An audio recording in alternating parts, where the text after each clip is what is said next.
யாரை கேட்டு நிச்சயம் பண்ணீங்க? ஏன் மாமா, நான் வேற ஒருத்தன் லவ் பண்ணுவேன்னு எப்படி மாமா உன்னால் நினைக்க முடிஞ்சுச்சு? ஒரு நாள், ஒரே ஒரு நாள் மட்டும் உன்னை வருத்தப்பட நினச்சி விளையாட்ட நான் சொன்னேன். அதுக்கு என்னை வாழ்க்கை ஃபுல்லாக வருத்தப்பட வச்சுட்டியே மாமா. மாமா, உன் தலையில் இடியை இறக்கிட்டு என் தலையில் பாறங்களில் போய் போட்டுட்டியே மாமா. முத்து, என்ன சொல்ற? இங்கிரு மாமா, இங்கே பாரு. பாரு ஆத்தா, நல்லா பாரு. ஊருக்கு போகிற அன்னைக்கு மாமன்கிட்ட இதை கொடுத்து, மாமா இதுலேயே தான் என் உயிரே இருக்குன்னு சொல்லிட்டு அவர்கிட்ட கொடுத்துட்டு போனேன் ஆத்தா. இதை பார்த்து அவர் என் கல்யாணத்துக்கு நாள் குறிப்பாருன்னு நான் நினச்சேன். ஆனால் இப்போ என் சாவுக்கு நாள் குறிச்சிட்டு வந்து நிற்கிறே. அடியே அடியே, உன் மாவனை பற்றி தான் உனக்கு தெரியாதாடி. நீ சின்ன வயசில் மண்பொம்மை கேட்டேன்.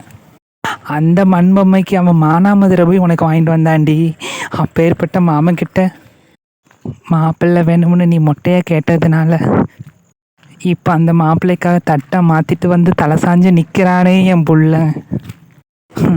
விளையாட்டுக்கு கூட பொய் சொல்ல தெரியாத பிள்ளைகிட்ட ஒரே ஒரு பொய் சொல்லி இப்படி புலம்ப வச்சுட்டேடி பாவி நீ எல்லாம்.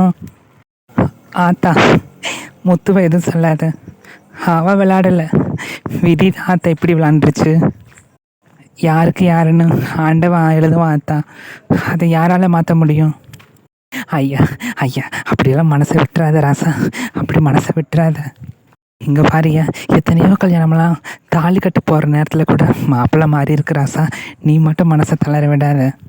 போ, நீ வெறும் தட்டை தானே மாற்றிருக்க. இப்போ நடந்ததை போய் சொல்லு, புரிஞ்சுப்பாங்க. நீ போய் நடந்ததை சொல்லி எப்படியாவது இந்த கல்யாணத்தை நிறுத்த ராசா. என்ன அத்தை சொல்கிற? நடந்ததை சொல்லி இப்போ இந்த மூக்கியா தேவைப்பில்லை தப்பு பண்ணிட்டான். தப்பு பண்ணிட்டான். இதில் அந்த பொண்ணுக்கு இஷ்டம் இல்லை. அங்கே போய் எவன் கை காலில் விழுந்து என்னை செத்த பணமாக திரும்ப வர சொல்கிறியா? ஊரே காரி துப்பும் ஆத்தா. ஐயா ராசா, ஊர் உலை வச்சா நம்ம சாப்பிட போகிறோம். நம்ம உலையில தான்ப்பா இந்த ஊரே சாப்பிடுது. நான் சொல்கிறதா ஆத்தா, வேணாம். நடக்க போகிறது ஒரு கல்யாணம் இல்லை, 2 கல்யாணம். ஓ பேத்தி சந்தோஷத்துக்காக நீ இந்த கல்யாணத்தை நிறுத்தினேன்னா நிச்சயம் பண்ணின அந்த பொண்ணோட வாழ்க்கை என்ன ஆகிறது? ஆத்தா, அன்னைக்கு உன் வார்த்தையை நான் மீறி போனதுனால என் வாழ்க்கை தான் போச்சு. கொடுத்த வாக்கை மீற சொல்லி என் உசிரை போக வச்சிடாத ஆத்தா, போக வச்சிடாத. இந்த கல்யாணம் நடக்கட்டும் ஆத்தா.